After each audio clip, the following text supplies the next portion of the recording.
Eu tive a oportunidade de viver 17 anos nos Estados Unidos.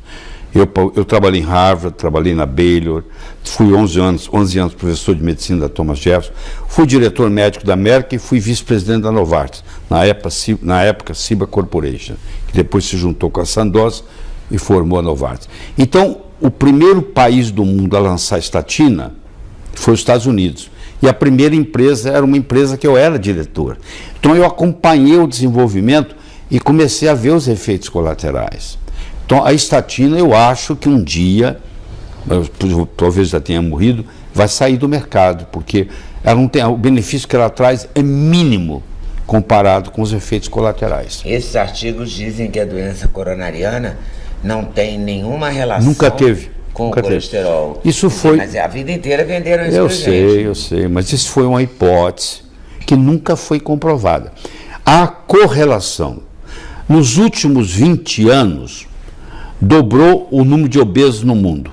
Nos últimos 20 anos, dobrou a venda de tênis no mundo. Você acha que é porque o cara usa tênis? Não. Quer dizer, tem correlação, mas não tem causação. Então você tem que saber separar o que é causalidade do que não é. Então uma coisa que tem correlação não significa que uma está causando a outra. Vem junto. O colesterol, na realidade, ele é um mocinho. Você viu, todas as células do seu corpo têm. 25% do colesterol que você tem está no cérebro. Você acha que se fosse uma substância nociva, o Criador ia pegar e colocar sacanagem cósmica? O que é isso? Você entendeu? Faz sentido, pô. Não faz sentido. Todas as células, a membrana da célula é feita de colesterol, todos os seus hormônios esteroidais são feitos de colesterol, a sua bile é feita de colesterol. Olha aí, todo lugar. Então, por que umas pessoas têm colesterol familiar alto e outras não? Que é o meu caso. Na minha família tem colesterol alto. Deixa eu te falar. Colesterol familiar é uma coisa à parte. É uma coisa relativamente rara. Os níveis de colesterol chegam até 1000. Eu não sei qual é o seu. Não, o meu eu tomo estatina. Não, eu sei, mas quando não tomava? Chegava a 280. Não, 300, isso não é nada. Isso não é nada.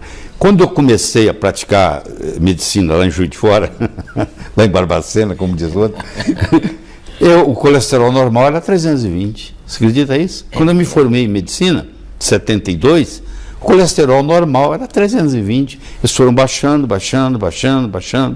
E a mesma coisa estão fazendo com a pressão. Está baixando. Porque quanto mais baixa, mais remédio vem. Isso também é verdade. Entendeu? A pressão que era 12 por 8 agora mudou para 11 por 9? 11 por 7. 12 por 8 já está começando a ser pré-hipertensão, né? Mas isso aí é bom. Então isso aí... você acha que a estatina deve ser abolida?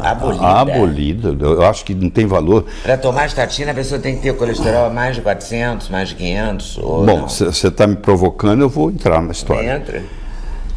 A gente tinha o colesterol nos anos 70.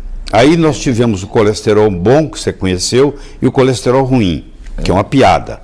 Porque os dois são o mesmo colesterol. Um leva, o outro traz. O LDL pega o colesterol no fígado e leva para os órgãos. O HDL faz o reverso, traz dos órgãos para o fígado. Mas o colesterol é o mesmo. No LDL e no HDL, ele é o mesmo, ele não tem diferença. Mas aí houve uma correlação, não é causação, correlação de que quem tinha o LDL elevado era o chamado LDL do mal, e o HDL era o HDL do bem. Hoje nós sabemos, e esse maquinário ainda não chegou ao Brasil, apesar de desde 2010 existir nos Estados Unidos, hoje tem uma máquina que custa quase 2 milhões de dólares, que pega e faz 11 LDLs. Você não tem um só, você tem 11. E desses 11, 9 são neutros ou benéficos. Só 2 dão problema. Então muita gente está com LDL elevado, tratando por nada. Que faz sabe parte... qual é o LDL. Exatamente. Então, do mesmo jeito que você tinha o colesterol, depois você tinha o colesterol bom e ruim, agora você vai ter o LDL bom e ruim. Então a coisa vai ficando complicada. Mas os estudos mostram assim, criança que tem o colesterol mais alto, pega menos infecção, morre menos. Países onde o colesterol é mais alto, tem menos mortalidade infantil. Pessoas idosas já a partir dos 60 anos, que tem o colesterol mais elevado, vive mais. Está na literatura, não estou inventando nada, está na literatura. E não existe nenhum estudo, eu desafio, que mostre o seguinte, que se você baixar o colesterol, você melhora. Não, isso não existe. Os estudos são ridículos, eu vou te falar. Primeiro eu tenho que fazer essa introdução para você entender e quem está nos assistindo. Você imagine, o maior risco de ter um infarto é já ter tido um. É muito maior do que quem nunca teve ter o primeiro. Quando você já teve um infarto, você já mostrou que você tem a doença. Então você tem que prevenir do segundo. Chama prevenção secundária. Quando você nunca teve, chama prevenção primária. Então, vamos pegar 200 pacientes. Que entra a aspirina? Na prevenção primária ou secundária? Entra nos dois. Mas também não é uma grande coisa, mas entra nos dois. Tá, depende de como você faz. Mas deixa eu te falar. Então vamos pegar 200 pessoas, escuta, que tiveram infarto. E eu vou randomizá-las, 100 vão tomar placebo e 100 vão tomar um remédio estatina, vamos supor. Eu vou chamar de remédio X. Por um ano. Agora escuta. No final de um ano, no grupo placebo morreram 2. No grupo tratado morreu 1. Ora, se era de 100, morreram os 2, é 2%. Se era de 100, morreu 1, é 1%. Então eu tenho 2 modos de eu apresentar isso para você. Eu posso dizer assim, ó, houve uma redução de 1%. Era 2, virou 1. No grupo placebo era 2, no grupo tratado com a droga X, virou 1.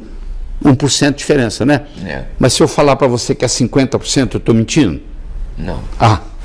Mas só que eu vou publicar que houve uma redução de 50%. Tá. Você me entendeu? Entendi. Aí você fala assim, nossa, quer dizer que se eu tomar isso, eu vou reduzir em 50%? Querido, vamos supor que eu tenho uma varinha de condão que aumente em 100% a chance de você ganhar na loteria. Você acha que faz diferença? 1 bilhão. Aí 1 em, sei lá, em 50 milhões. Agora é 1 em 25 milhões. Você acha que mudou sua sorte? Hein? Eu te pergunto. Não. Mudou só um pouquinho, né? Praticamente nada, você concorda? Então isso é uma ilusão. A pessoa fala, nossa, diminui. Não diminui 50%. Diminui aqui 1%. Ou seja, 100 pessoas têm que tomar para um se beneficiar. Você está interessado em tomar um remédio que 100 pessoas vão tomar e só um vai se beneficiar? Claro que não. Isso é loteria. Mas o jornal científico permite publicar que o remédio X baixou 50%. Isso aí. Agora você entendeu? Entendi. Pronto. E a aspirina? Não, a aspirina, a aspirina prevente. Tá, a aspirina prevente é o seguinte, de fato, ela diminui a adesividade plaquetária, ela tem que ser feita infantil, o ideal é não mais do que 80 miligramas, e ela tem que ser de liberação entérica. Ela não pode liberar no estômago, porque se ela liberar no estômago, ela pode dar hemorragia. Então, se você tomar uma aspirina de 80 miligramas, que é para criança, que é infantil, de liberação entérica, todos os dias, você vai ter algum benefício no final, sim. Agora, se você não tomar ela de liberação entérica, você corre o risco, como muita gente pode morre de hemorragia.